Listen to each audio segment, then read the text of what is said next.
প্রায় সবগুলো সামাজিক যোগাযোগ মাধ্যমে সংঘবদ্ধভাবে একটি পোস্ট ছড়িয়ে দাবি করা হয় স্বরাষ্ট্রমন্ত্রী সালাউদ্দিন আহমেদ নাকি বলেছেন ভারতের মুসলিম নির্যাতনের কোনো ঘটনা আমার সামনে আসেনি। মুহূর্তেই দাবিটিকে ঘিরে শুরু হয় ব্যাপক বিভ্রান্তি। তবে যাচাই করে দেখা যায় মন্তব্যটি সম্পূর্ণ ভুয়া ও বানোয়ার।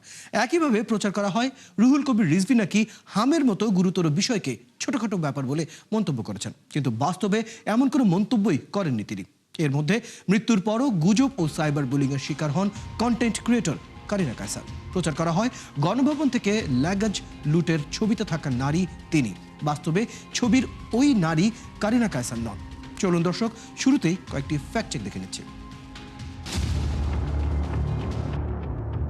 স্বরাষ্ট্রমন্ত্রী সালাউদ্দিন আহমেদ নাকি বলেছেন ভারতে মুসলিম নির্যাতনের কোনো ঘটনা আমার সামনেই আসেনি। এমন দাবিতে একটি ফটোকার্ড ছড়িয়ে পড়ে সামাজিক যোগাযোগ মাধ্যমে। মুহূর্তে দাবিটিকে ঘিরে তৈরি হয় ব্যাপক বিভ্রান্তি। কমেন্ট সেকশন জুড়ে দেখা যায় সমালোচনার ঝড়। তবে রিউমান স্ক্যানার টিমের অনুসন্ধানে দেখা যায় দাবিটি সম্পূর্ণ মিথ্যা। তিনি এমন কোনো মন্তব্যই করেননি। একটি ব্যঙ্গাত্মক পেজের পোস্টকে সত্য ঘটনা হিসেবে প্রচার করে সালাউদ্দিন আহমেদের নামে সম্পূর্ণ বানোয়াট এই মন্তব্যটি ছড়ানো হয়েছে। একইভাবে বিএনপির সিনিয়র যুগ্ম মহাসচিব রুহুল কবির রিজভীর মন্তব্যের দাবিতেও একটি ভুয়া ফটোকার্ড ভাইরাল হয় সোশ্যাল মিডিয়ায়। দাবি করা হয় হামের মতো ছোটখাটো বিষয়টি ইস্যু বানানো হচ্ছে, কিন্তু অনুসন্ধানে দেখা যায় দাবিটি সম্পূর্ণ মিথ্যা ও বানোয়াট। এই দাবিটিও একটি স্যাটায়ার পেজের ব্যঙ্গাত্মক পোস্ট থেকে ছড়িয়ে পড়ে।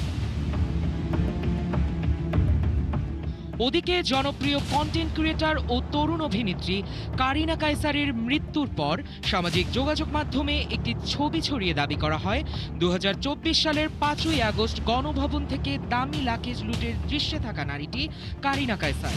কিন্তু যাচাই করে দেখা যায় দাবিটি বিভ্রান্তিকর ও বানোয়াট। ছবির নারীটি কারিনা কায়সার নন, বরং চিকিৎসক ডাক্তার রাকা মুস্তারি খান।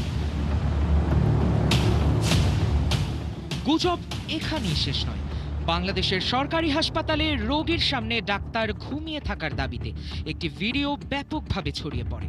এককভাবে একটি ফেসবুক পোস্টে এই প্রতিবেদনটি প্রকাশ হওয়া পর্যন্ত প্রায় 5 লাখ ভিউ পায় এবং 15,000-এরও বেশি পৃথক অ্যাকাউন্ট থেকে প্রতিক্রিয়াও আসে, জানিয়ে ব্যাপক সমালোচনা ও বিভ্রান্তি তৈরি হয়। কিন্তু ভিডিওটি বাংলাদেশের নয়, এটি 2025 সালে ভারতের উত্তরপ্রদেশের মিরাটের একটি হাসপাতালের ঘটনা, যেখানে চিকিৎসায় অবহেলার অভিযোগে এক আহত ব্যক্তি মারা যান। দর্শক, আজকের অপতথ্যগুলো যাচাই করতে গিয়ে দেখা গেল সামাজিক যোগাযোগ মাধ্যমে দেশীয় ও আন্তর্জাতিক উভয় ইস্যুতেই বিভ্রান্তি ছড়াতে ধারাবাহিকভাবে প্রচার করা হচ্ছে নানা গুজব। যথারীতি রাজনৈতিক অস্থিরতা তৈরি করতেই ছড়ানো হচ্ছে অধিকাংশ গুজব। নানান অভিনব কৌশলে ছড়ানো এসব গুজবের ফাঁদে না পড়তে সচেতন থাকার পরামর্শ বিশ্লেষকদের। সায়ক দাস, ৭১। দর্শক, ইতিমধ্যেই আমরা জানিয়েছি আমাদের সাথে যুক্ত আছেন আমাদের অতিথি ঢাকা বিশ্ববিদ্যালয়ের রাষ্ট্রবিজ্ঞান বিভাগের অধ্যাপক এবং নির্বাচন বিশ্লেষক ডক্টর কাজী মাহবুবুর রহমান। তার সাথে যুক্ত হচ্ছে ডক্টর কাজী মাহবুবুর রহমান, আপনাকে স্বাগত জানাচ্ছি আজকের আমাদের এই আয়োজনে। প্রথমে যে প্রশ্নটি রাখতে চাই, আপনি অপতথ্যকে জাতীয় নিরাপত্তার জন্য সবচেয়ে বড় হুমকি হিসেবে চিহ্নিত করেছেন। বাংলাদেশের বর্তমানে রাজনৈতিক এবং ধর্মীয় অপতথ্য যেভাবে ছড়াচ্ছে এবং যে পরিস্থিতি আমরা গত 1-1.5 বছর ধরে দেখতে পাচ্ছি, তার দীর্ঘমেয়াদে অভ্যন্তরীণ দেশের স্থিতিশীলতায় কী ধরনের আসলে প্রভাব রাখতে পারে, সেই জায়গা থেকে আপনার বিশ্লেষণটা জানতে চাই। আপনাকে ধন্যবাদ। আমরা আসলে এই বিষয়ে অনেক আলোচনা করেছি এবং আপনি এই প্ল্যাটফর্মের মাধ্যমে আমরা কিন্তু কন্টিনিউয়াসলি আপনারা করছেন, আমরাও আপনাদের সাথে জড়িত হয়ে কিন্তু নাগরিকদেরকে সচেতন করার কাজ করছি। আপনি যেটা বলছেন জাতীয় নিরাপত্তার কথা, এটা আসলে কিন্তু শুধু জাতীয় নিরাপত্তা না, সামাজিক এবং রাজনৈতিক নিরাপত্তা কিন্তু নষ্ট করছে, সম্পর্ক নষ্ট করছে। আপনি এটা শুধুমাত্র একটা দেশের অভ্যন্তরে ব্যক্তির থেকে ব্যক্তির মধ্যে সম্পর্কগুলো নয়, আন্তর্জাতিকভাবেও কিন্তু আমাদের সম্পর্কগুলো নষ্ট হয়। কারণ আমরা এই অপপ্রচারের মধ্যে মত্ত হয়ে থাকি এবং আমাদের সোসাইটি সম্পর্কে, আমাদের জনগণ সম্পর্কে বৈশ্বিকভাবে ধারণা কিন্তু ভালো হবে না যদি আমরা এই ধরনের অপতথ্যে একদম বুঁদ হয়ে থাকি। এখন এটাকে আপনি যত কিছুই বলেন না কেন, আমাদের কিন্তু একটা সামাজিক স্থিতিশীলতা ছিল এটা আমরা দেখেছি যে যখনই ডিজিটাল মিডিয়া আমাদের কাছে আসলো, আমরা খুবই আম, আনন্দের সাথে এটাকে গ্রহণ করলাম এবং আমরা এটা কিন্তু ইউজফুল হলো। আমরা অনেক ভালো ভালো কাজে কিন্তু তা ব্যবহার করেছি। কিন্তু এখন যেভাবে দেখা যাচ্ছে যে বিভিন্ন ধরনের বট বাহিনী অথবা ব্যক্তিগত আক্রোশের কারণে হোক, অথবা নারীকে অ্যাড্রেস করে হোক, অথবা যারা প্রান্তিক পর্যায়ে আছে তাদেরকে অ্যাড্রেস করে হোক, অথবা যারা কম্পিটিটিভ জায়গায় থাকে, প্রতিদ্বন্দ্বিতামূলক জায়গায় থাকে তাদেরকে করা হোক, যে কোনোভাবে কিন্তু যে কোনো প্রক্রিয়া থেকে একটা সামাজিক অস্থিরতা এই সোশ্যাল মিডিয়া এবং এই ফেক নিউজের মাধ্যমে কিন্তু তৈরি হচ্ছে। এখন কারো কারো রাজনৈতিক প্রতিনিধিত্বের কারণে কাউকে হেয় করার জন্য এটা হচ্ছে, আবার ব্যক্তিগত বিদ্বেষের কারণে এটা হচ্ছে, আবার অন্যদিকে নারীদের ক্ষেত্রেও কিন্তু এটা অ্যাড্রেস করা হচ্ছে। এখন আমরা কি করব এই প্রশ্নটাও কিন্তু ইম্পর্টেন্ট, কিন্তু এটাতে আমরা অনেকবারই অনেক আলাপ আলোচনা করছি কিন্তু খুব সুনির্দিষ্ট কিছু পাচ্ছি না। আমার কাছে মনে হচ্ছে যে আমাদের আজকে সোশ্যাল মিডিয়া যতটা না আমাদের আশীর্বাদ হিসেবে আবির্ভূত হয়েছে, সামাজিক অস্থিরতা, রাজনৈতিক অস্থিরতা এবং জাতীয় নিরাপত্তার কথা চিন্তা করলে এটা অনেক বেশি, আরো বেশি কিন্তু আমাদের জন্য একটা ভয়াবহ পরিস্থিতি তৈরি করছে। আপনি ঠিকই বলেছেন ডক্টর কাজী মাহবুবুর রহমান। আমি একটু এর সাথে একটু যুক্ত করতে চাই। গত 2 থেকে 3 বছরের যদি আমরা অপতথ্য বা গুজবের যদি ধারাটাকে দেখি, তাহলে সময়ের সাথে সাথে যতটুকু সত্যের কাছাকাছি যাওয়া যায় সেই পুরোটা চেষ্টাই করা হয়েছে। পরিকল্পিতভাবে পোস্ট করা হয়, একই সাথে 5 থেকে 10,000, এমনকি অনেক অপতথ্য আমরা 50,000 ফেসবুক অ্যাকাউন্ট থেকে বা সামাজিক যোগাযোগ মাধ্যমের অ্যাকাউন্ট থেকে একাধারে ছড়াতে দেখেছি। এবং এটাকে যতটা কাছাকাছি নেওয়া যায় বলতে আমি বুঝাচ্ছি সংবাদ মাধ্যমের লোগোকে ফলো করা, সেই ধরনের যে ফ্রন্টগুলো রয়েছে সেই ধরনের লেখনীতেও সেই ধরনের একইভাবে নিয়ে আসার একটা পরিকল্পিতভাবে আমরা উদ্যোগ দেখতে পাচ্ছি। যদি পরিকল্পিতভাবেই অপতথ্য বা গুজব যারা ছড়ায় তারা যদি এগোতে পারে, আমরা কতটুকু পরিকল্পিতভাবে এর বিরুদ্ধে আসলে দাঁড়াতে পারছি? আপনি যেটা বলছেন যে একটা বিশ্বাসযোগ্য প্রক্রিয়া এটা উপস্থাপন করছে, তাই তো? এবং এই বিশ্বাসযোগ্যতাটা কিন্তু তারা তৈরি করার চেষ্টা করছে, যদিও এটা বিশ্বাসযোগ্য না, কিন্তু সাধারণ মানুষ যে সকল প্ল্যাটফর্মগুলোকে বিশ্বাসযোগ্য মনে করে সেই প্ল্যাটফর্মগুলোর লোগো বা অন্যান্য বিষয়গুলোকে ব্যবহার করা হচ্ছে যেন আর্টিফিশিয়ালি বিশ্বাসযোগ্যতা অর্জন করা যায়। আর আপনি যেটা বললেন যে একটা বড় বাহিনী, মানে একটা গোষ্ঠীবদ্ধ প্রচারণা হচ্ছে এই ফেক নিউজের পক্ষে। এখন সেখানে একটা গোষ্ঠীবদ্ধ প্রচারণা করা যায় কিনা ফেক নিউজের বিপক্ষে, সেটা আসলে সবসময় আপনি দেখবেন নেতিবাচক কাজগুলোর ক্ষেত্রে যারা করছে তারা তো ইন্টেনশনালি করে, তাদের মধ্যে একটা গোষ্ঠীবদ্ধতা থাকে, কিন্তু যারা ইতিবাচক কাজগুলো করে তারা কখনো এতটা গোষ্ঠীবদ্ধ থাকে না, কারণ তারা তো আসলে এটা ইন্টেনশনালি করে না, তারা তাদের নীতি নৈতিকতা, মোরালিটি, ভ্যালুজের জায়গা থেকে করে। তবে আমি যেটা মনে করি যে আমরা আমাদের ব্যক্তিগত কিছু রেসপন্সিবিলিটি আছে এই ফ্যাক্ট চেকিং এর ক্ষেত্রে। আপনি দ্বিতীয়ত ব্যাপার হলো আপনি সোশ্যাল মিডিয়া এবং প্ল্যাটফর্মের কিছু অ্যাকাউন্টেবিলিটির ব্যাপার আছে। তৃতীয়ত হলো গভর্নমেন্টের কিছু অ্যাকশন এবং পলিসি লাগবে। এবং চতুর্থত হলো ডিজিটাল মিডিয়া লিটারেসি এডুকেশন।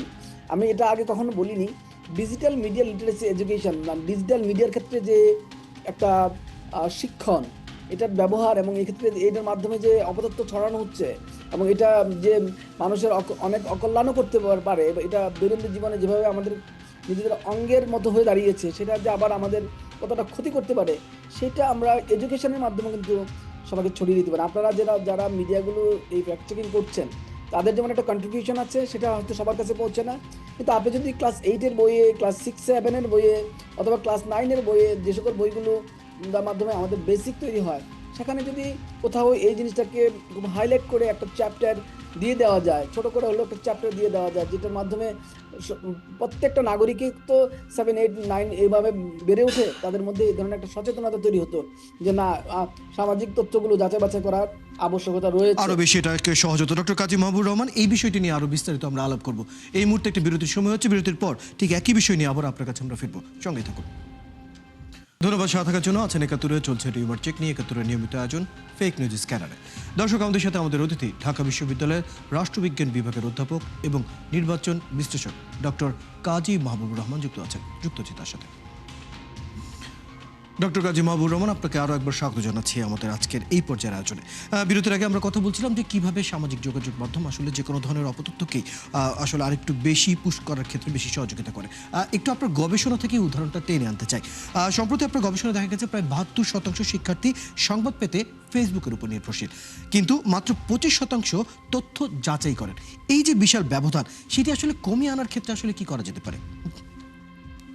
আপনাকে ধন্যবাদ। আসলে এটা কি জানেন, আমি মানসিকভাবে অভ্যস্ত হয়ে উঠছে, মানে অধিকাংশ লোকই কিন্তু মানসিকভাবে অভ্যস্ত হয়ে উঠেছে এটাতে।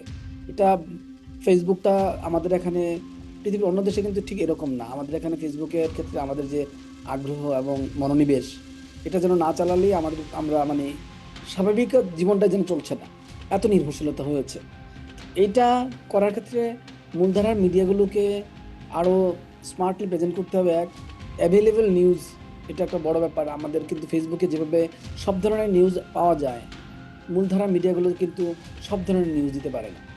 তো সেক্ষেত্রে তাদেরও দায়বদ্ধতার কারণে এগুলো পারে না। সবসময় যে ইচ্ছা করে করে না তা না, দায়বদ্ধতা থাকে, নানান ধরনের সামাজিক দায়বদ্ধতা থাকে, সব নিউজ দেওয়াও যায় না সেই জায়গা থেকে। তো একটা কি সোশ্যাল মিডিয়া যেভাবে তাকে আনন্দ দেয়, সব ধরনের নিউজ প্রোভাইড করে, মূলধারা তো এটা পারবে না। এটা কম্পিটিশন করে লাভ হবে না আসলে। সোশ্যাল মিডিয়া যেটার কোনো রুলস নাই, রেগুলেশন নাই, যেটাকে কেউ কন্ট্রোল করতে পারে না, সেটার সাথে যে মিডিয়াটা কন্ট্রোল হয়, রুলস থাকে, যেটা রেগুলেশনের ভিত্তিতে চলতে হয়, তাকে অ্যাড করলে হবে না। কিন্তু এখন কি করতে হবে তাহলে? তাহলে আসলে সোশ্যাল মিডিয়াটাকেই চেক দিতে হবে। সেটা আমরা অনেক সময় বলতাম, সবসময় দেখেন আপনি ইন্ডিভিজুয়াল লেভেলে আমরা সবসময় বলতাম যে তোমরা সবাইকে যেন মানে শেয়ার করার আগে যেন ভেরিফাই করি। এখন দেখা যাচ্ছে, আপনি দেখেন সচেতন ব্যক্তিরা কিন্তু শেয়ার করে না। শেয়ার করে তারাই যারা আসলে ইচ্ছাকৃতভাবে ইন্টেনশনালি শেয়ার করতে চায়। আপনি একটু আগে বললেন যে একসাথে 50,000 শেয়ারিং হচ্ছে। তো এই যে 50,000 শেয়ারিং কোনো কিন্তু সচেতন মানুষ করছে না। তো যারা এটা করার কথা, যারা এটাকে ইন্টেনশনালি প্রচার করতে চায়, ওই বট বাহিনী, তারাই কিন্তু করতেছে। আর ক্রস রেফারেন্স সোর্সিং দেখা যাচ্ছে কি, আমরা বলি যে ব্যক্তিকে ক্রস রেফারেন্স সোর্সিং যেন হয়, তো সেটাও কিন্তু সে তার ইচ্ছা হয় না করতে। কারণ সে তো আসলে কোনো নিউজ দিয়ে সে আসলে একটা এনজয়মেন্টও পায়, রিক্রিয়েশন পায়। তো এই যে এনজয়মেন্ট, রিক্রিয়েশনটা পায়, সে কারণে সে মনে করে ইটস ওকে। সবসময় যে সে বিশ্বাস করে এগুলো দেখে শুনে, এটা কিন্তু না। অনেক সময় বিশ্বাস ছাড়াই কাজটা করে। তবে আমরা যেটা করতে পারি সেটা হলো একটা বৈশ্বিকভাবে, আমার কাছে যেটা মনে হয়, আগে কখনো বলা হয়নি, সারা পৃথিবীর সবার জন্য যে চ্যালেঞ্জ, সোশ্যাল মিডিয়াগুলোকে ইউনাইটেড নেশনসের মাধ্যমে যারা যারা সোশ্যাল মিডিয়ার মালিক, তাদের কিভাবে বলা যায় যে এটাকে একটা চ্যানেলের মধ্যে নিয়ে আসা, একটা চেকের মধ্যে নিয়ে আসা, তাদেরকে ইন্টারন্যাশনালি যারা সোশ্যাল মিডিয়াগুলোর মালিক, তাদেরকে বৈশ্বিক দায়বদ্ধতার মধ্যে নিয়ে আসা। এটা ছাড়া কিন্তু আসলে আমরা পারবো না, কারণ আমরা তো আসলে কোনো নেশনের উপর তারা নির্ভরশীল না। এটা তো একটা গ্লোবাল কর্পোরেশন হয়ে গেছে এই সোশ্যাল মিডিয়াগুলো। তারা যেভাবে বাণিজ্য করছে, যেভাবে ব্যবসা করছে, আমাদের নাগরিকদেরকে বিপর্যয়ের মধ্যে ফেলে দিয়ে, আমাদের রাষ্ট্রকে বিপর্যয়ের মধ্যে ফেলে দিয়ে, আমাদের সরকারগুলোকে বিপর্যয়ের মধ্যে ফেলে দিয়ে, এই বিষয়টা অভিযোগ করে জাতিসংঘের মধ্যে দিয়ে একটা প্ল্যাটফর্ম তৈরি করতে হবে, অনেকের সাথে একটা কথা বলতে হবে। এবং এটা কিভাবে জাতিসংঘকে কাজে লাগানো যায়, অথবা অন্যান্য ইন্টারন্যাশনাল যে ফোরামগুলো আছে তাদের কাজে লাগানো যায়, কিভাবে যে এই যে সোশ্যাল মিডিয়ার মালিকগণ, তারা যে কোনো নিয়ন্ত্রণ আরোপ করছেন না এই ধরনের ফেক নিউজের ক্ষেত্রে, এর ফলে যে জাতিগত দাঙ্গা তৈরি হচ্ছে, সামাজিক অস্থিরতা তৈরি হচ্ছে, খুনাখুনি হচ্ছে, আইন শৃঙ্খলার অবনতি হচ্ছে, এর দায়টা তাদেরকে নিতে হবে। এইটা বৈশ্বিকভাবে আমাদের প্রচারণা চালাতে হবে। আমরা যেমন জলবায়ু নিয়ে, পরিবেশ নিয়ে নানাভাবে প্রচারণা চালাচ্ছি সারা বিশ্বব্যাপী, এবং এটা কিন্তু সফল হয়েছে আমরা। ঠিক একইভাবে আমাদের কিন্তু এই সোশ্যাল মিডিয়ার, সামাজিক মাধ্যমগুলোর যে দায়বদ্ধতা, সোশ্যাল মিডিয়ার মালিকদের যে দায়বদ্ধতা, এটাও কিন্তু আমাদের সারা বিশ্বব্যাপী বলতে হবে যে এই সোশ্যাল মিডিয়াগুলো এক ধরনের নেগেটিভ এক্সটার্নালিটি। যথাযথ পরামর্শ দিয়েছেন ডক্টর কাজী মাহবুবুর রহমান। এর সাথে আমি একটু যুক্ত করতে চাই যে আপনি তো নানা দেশে, নানা জায়গার আসলে অপতথ্য এবং ফ্যাক্ট চেকগুলো নিয়ে আপনি কাজ করেছেন, এবং মানুষের উপরে এর যে প্রভাব সেটি নিয়ে আপনি কাজ করছেন। আমি একটু জানতে চাই, কিছুক্ষণ আগে আপনি যখন বলছিলেন এই ধরনের মিডিয়াগুলোকে, অর্থাৎ গ্লোবাল প্ল্যাটফর্মগুলোকে, ডিজিটাল প্ল্যাটফর্মগুলোকে, তাদেরকে যদি আমরা এই পলিসির আওতায় আনতে চাই, কোনো ধরনের কি উদাহরণ আছে, কোনো দেশ কি এটা করতে পেরেছে? সেজন্য তো বললাম যে গ্লোবালি আপনাকে এটা নিতে হবে। তবে একটা কাজ আমরা করতে পারি, সেটা হলো একটা লোকালি আমরা কিছু অ্যালগরিদমিক ট্রান্সপারেন্সির একটা ব্যাপার আছে, যেগুলো আমরা কিছু রেগুলেশন আরোপ করা, সেই রেগুলেশনের মাধ্যমে কিছুটা হবে। তবে সবচেয়ে ভালো হয় যদি, যেটাকে বলে বট রেগুলেশনটা এরকম যে আপনি এক ধরনের পেনাল্টি দিতে পারেন, যারা যে সকল বট বাহিনীগুলো একসাথে হয়ে একটা কোঅর্ডিনেশনের মাধ্যমে নেটওয়ার্কটা তৈরি করে, আর্টিফিশিয়ালি যে এই ফেক নিউজটাকে ছড়ায়, এখানে আপনি কাউকে না কাউকে ট্রেস করে ফেলতে পারবেন। সেই বিষয়গুলো নিয়েও আসলে আরো কাজ করতে হবে। ডক্টর কাজী মাহবুবুর রহমান, বেশ কিছু পরামর্শ আপনার কাছ থেকে পেলাম। আরেকটু আলাপ করতে পারলে হয়তো ভালো হতো, কিন্তু আজ সময় স্বল্পতার কারণে এখানে শেষ করতে হচ্ছে। আশা করছি অন্য কোনো দিনের বিষয়ে আবার আলাপ হবে। ধন্যবাদ সময়টুকু দেওয়ার জন্য। দর্শক, এতক্ষণ আমাদের সাথে ছিলেন ঢাকা বিশ্ববিদ্যালয়ের রাষ্ট্রবিজ্ঞান বিভাগের অধ্যাপক এবং নির্বাচন বিশেষজ্ঞ ডক্টর কাজী মাহবুবুর রহমান। কথা বলছিলাম বেশ কিছু ফ্যাক্ট চেক নিয়ে। দর্শক, আপনারা আছেন ফ্যাক্ট চেক নিয়ে একাত্তরের নিয়মিত আয়োজন ফেক নিউজ স্ক্যানারে। প্রতিদিন আমরা রিউমার দূর করতে হাজির হব ঠিক একই সময়ে, একইভাবে।